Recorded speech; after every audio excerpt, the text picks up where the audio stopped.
I think you had the same takeaway that I did watching SB Kento versus Kevin Blackwood, their second match. And I think Blackwood is nearly as good as it gets on the US indie scene right now.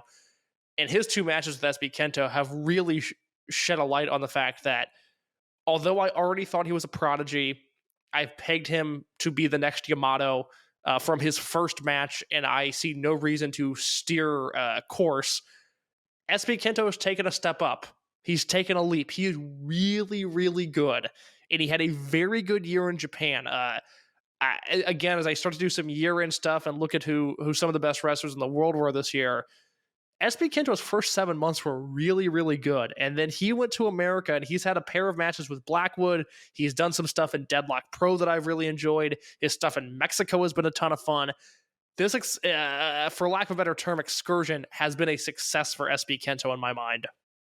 And not to jump ahead, but when you include the fact, so SB Kento won this match, he advanced on to the finals with a small package after getting double stomped here. If you put all of this like aside, and you put all of this like in context, if you take like all the bad stuff about King of the Indies, and I'm not going to try to take anything away from anyone's experiences here, but if you just like take SB Kento here, and you put it into context case, and you look at what he put on this night, starting with Kevin Blackwood and then later on the main event, more people should be paying attention. And maybe some of that is on people like us, not screaming it from the mountaintops and maybe not reaching out to people in the best kind of ways. But what SB Kento has done on this excursion, this trip, this vacation study abroad, however you want to put it, combined with what he's done before, if you're not paying attention to SB Kento now, and if you are not, and especially after just his matches here and his performances here, I mean, not to get too ahead of ourselves, case, he was the most popular person in this main event that happened later on. And that was, by the way, that was corroborated by somebody that was in the building for this show that noted that in the Voice of Wrestling Discord, that SB Kento was the most over person on the show. The most over person on this show with Naomichi Marufuji. The most over person on the show with Dragon Lee. The most over person on the show with Kazuhiko Nakajima is this 22-year-old kid who has barely wrestled outside of clap crowds here. If you're not paying attention now to SB Kento, you've already lost. But you could still hop on and enjoy the rest of the ride here, because seeing Kento Kobune progress from December of 2019 to what he did in San Francisco there, matching up against some of the best workers on the Western Hemisphere, and not just like matching up, but holding his own and excelling. More people should be talking about SB Kento, and more people should be paying attention. And if you aren't paying attention at this point, you're lost. You know, the watching SB Kento versus Kevin Blackwood gave me a really interesting perspective on Dragongate for two reasons. One of my big talking points with SBK over the last probably year and a half or so is he's very over. He's a main eventer, but his matches are more character work than they are great matches. And I've always found that to be a really interesting situation that he's put himself in, where his character is so strong that at times it almost feels like it detracts from great in-ring work. And of course, who in Dragongate has started to carry that torch? It's Hyo. And I asked you a few weeks ago, because Hyo tweeted something about wanting to go to America. I said, do you think he would get over on a GCW show, on a West Coast Pro show, on a Deadlock show? Do you think Hyo in a singles match could get over? And you and I have been supporters of Hyo since he debuted. You know, we were famously his only two fans for a long time. And we were both a little wishy-washy. I'm like, I don't know if that would work. But then watching SB Kento versus Kevin Blackwood here, it was just a reminder that the standard of work in Dragongate is so much higher. The floor is so much higher than any other promotion on earth, that I now wholeheartedly believe Hyo could waltz into any US indie and could steal the show. And we forget that, because what do I always say?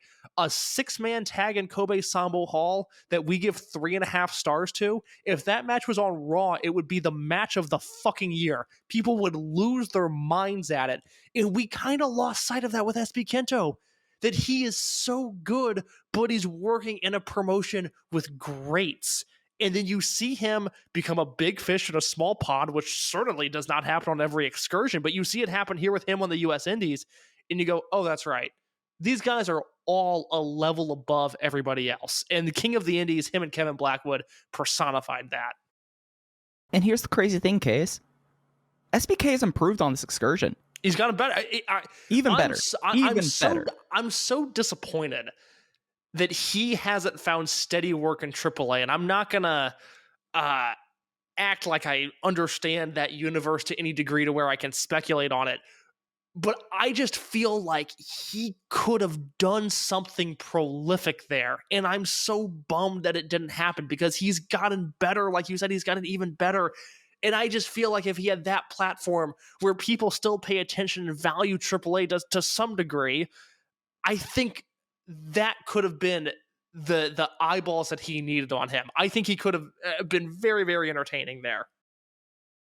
And it's something that, you know, the more you watch it, the more you watch him, and more you watch him in different contexts and in different places. I mean, he's practically worked across the United States at this point, for all intents and purposes. I mean, he's worked West Coast, he's worked Southeast, he's worked North, he's worked Midwest. You know, he's hit a lot of the major centers.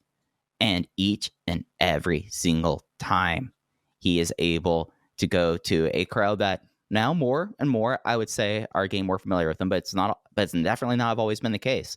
He's gone to GCW, has lit a show on fire in a really weird circumstance in Columbus with Alec Price. He has gone to Portland and did this with Kevin Blackwood. He did it again in San Francisco. He's done it in Raleigh, North Carolina, and at Deadlock. This is someone that the rest of the wrestling world should be taking notice of, because in a very short period of time, he will have the wrestling world in the palm of his hands. It's just time. No, I mean, look, the future is SB Kento versus Takuma Fujiwara, and that's just how it's going to be. They have two of these guys that we're labeling as generational talents, and it doesn't feel hyperbolic, and I feel extremely secure in those predictions. Yeah, and like the only and we can get into this again a little bit later. The only thing that like frustrates me more about this is if the U.S. Indies had their act together in any sort of way and realized what was happening here, because you think back to like Akira Tozawa and Reseda in 2010 and 2011, and like how much that can not only like change a person's career, but that was one of the big steps on the way of PWG becoming what PWG became in 2014 to 2018. Started with Akira Tozawa there. That could have happened if these people had their fucking acts together. That could have happened. This is not the show to complain about the US indie scene. We do that every other show, but you're exactly right. I mean, there's real potential there. Again, knowing that SB Kento was in the States for at least 6 months. I mean, he's going to be back. Yes. Yeah. You know, we were told initially, and we reported this on the show, you know, from the end of August through the end of December, he's going to be available to anybody that wants him. And anybody that had their finger on the pulse, anybody with a clue could have gone, okay, well, I've got 4 months with a future Japanese superstar. Let me write out a program for him real quick. And not only has that not happened, but we've watched him publicly beg on Twitter and say, hey, I'm in America and I want to wrestle. Can somebody help me out? And that, again, look, if I was a US indie promoter, I would be walking around humiliated just on a daily basis, given the state of the scene and the output that's there. But specifically this, I mean, this hits our sweet spot of it just shows how far off the pulse and how little a clue some of these wrestling promoters have. Because SB Kento, people should have gotten sick of him. He should have been everywhere. And unfortunately, he has been far too few places this excursion.